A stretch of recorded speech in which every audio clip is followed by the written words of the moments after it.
Hi అండి. మీకు love stories గురించి చెప్తానన్నమాట. నా లైఫ్లో 2 రిలేషన్షిప్స్ ఉన్నాయి.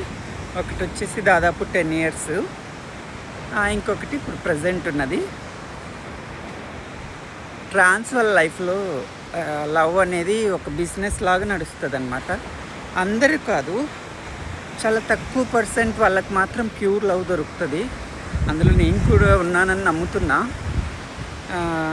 నాకు అలా అనిపించలేదనుకో, ఖచ్చితంగా స్లోగా నేనే తప్పుకుంటాను.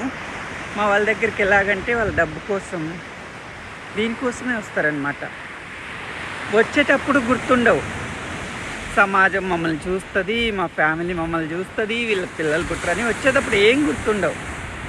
వచ్చిన తర్వాత అదే అంటారు కదా, దూరపు కొండలు నున్నుపు, దగ్గరకు వచ్చినాక ముళ్ళకంపలన్నీ ఉంటాయి అన్నట్టు.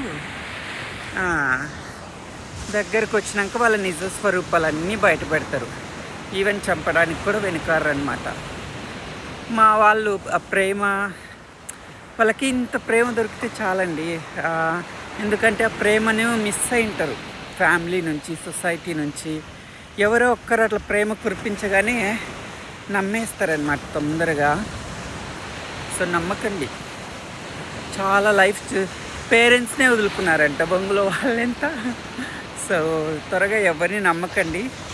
డబ్బు విషయం వచ్చిందంటేనే పక్కకు దొబ్బేసేయండి. తను చూసుకోవాలి, నేను మీరు కాదు తనని చూసుకునేది, సరేనా? So respect everyone, especially trans people. Bye.